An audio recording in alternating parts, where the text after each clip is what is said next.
Hey everybody, I am Mr. Maciek, and in this video, I'm going to describe throughout my 20-year experience of being a landlord, what are the 3 hardest things. Hey guys, I am Mr. Maciek. Thank you so much for tuning in to my YouTube channel, where we talk all about real estate and investing. Please subscribe below and click that like button. And also, I am on TikTok putting out a lot of content, 60 seconds or less, if you just want the short version of lots of value. So let me get into the topic here. What are the 3 biggest things that I have learned about being a landlord for the last 20 years? Let's go. Number 1, finding the perfect tenant. This is probably most people's biggest concern. Finding that perfect tenant. And really not getting someone who's going to damage your property, not pay rent, maybe squat in your property, and generally just disrespect your property and you. So when it comes to finding the perfect tenant, I don't really have a formula, but let me tell you some of the things I've learned throughout the years. First and foremost, most important thing is you need to check their references. That means call their last landlord and possibly the landlord prior to that. Now, if their driver's license has a different address than either of those 2 addresses that you are checking their reference on, then do a reverse lookup of that owner, of whoever owned that property that's on their driver's license, and just double check if they indeed were a tenant of theirs. That's the first thing that's most important with checking getting the right tenant.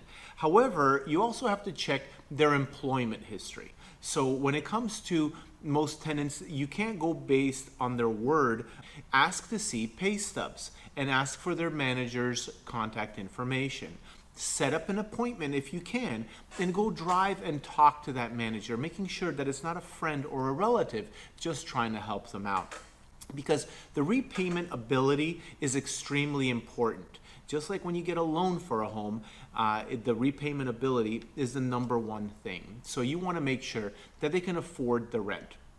Most of the rent multipliers that people are using are 3 to 1. So whatever the rent is, they should be making 3 times as much as that every month. Now, the last part I want to talk about is just generally, how do they live? So I would ask for their current address and drive by it. I would see if there's any trash in the yard. Do they have a trampoline? Do they have 14 different cars? Generally, I would just do a quick drive-by inspection to get a better understanding and feeling of what is their current situation like, because that will roll into your current situation if you choose to take them as a tenant. Now, one additional thing I do is I use a website, a TransUnion website called mysmartmove.com. And I do run them, every adult, through a criminal background check and an evictions check. I highly recommend this because you do not want to take anyone who has ever had an eviction. It's just not worth it. Wait that extra week, lower your price by $50 or $100, and find someone that's never been evicted. All right, number 2, what you really need to pay attention to, and what I don't even know if I fully learned this yet, is about making your own repairs. So as I was starting out, I did not have any money whatsoever. So I would buy a property and then I would rent it, and the rent would barely cover the mortgage. Bad formula. I didn't have any money to pay contractors to repair anything that was going on, anything that's going wrong. So if a ceiling fan broke, I would end up buying the ceiling fan and installing it myself. If a light switch or something cracked, or there was a carpet or problem or whatever it is, I would do all the repairs. And I still make some repairs, but I have cut probably 90% of them out of my life, because my time is worth something. When it comes to trading my time for manual labor, it's not necessarily the best idea. So if my property or your property does not have a margin for repairs, for example, you should have a 10% minimum CapEx, capital expenditures, money that you put aside from your rent, from your gross rent, and put it aside for repairs, because they are inevitable. So you really have to have some money put away over time for anything from changing out carpets to changing out the doorknobs whenever a tenant turns over, to cleaning out a property, repainting, and then the big ticket items, such as the roof, AC, electrical, plumbing, whatever have you that it costs more than $1,000. So that's the lesson number 2, is don't do your own repairs. Just have it in the budget from the beginning to hire a professional to get everything done. Now, a little bonus tip on this one is that if you go and hire an unlicensed handyman, Craigslist kind of guy, or even a referral that's unlicensed and not registered, not insured, then anything that happens, you are going to be liable for that. So a little trick of the trade is call a general contractor and give this one general contractor all the work they will ever get. So anything you give, you will give it to them. And they then go and hire the plumbers, the electricians, the handymen, or just general staff that they may have to go and repair your things. You're going to get discounts because you give them a lot of work, well, over time as you build your portfolio.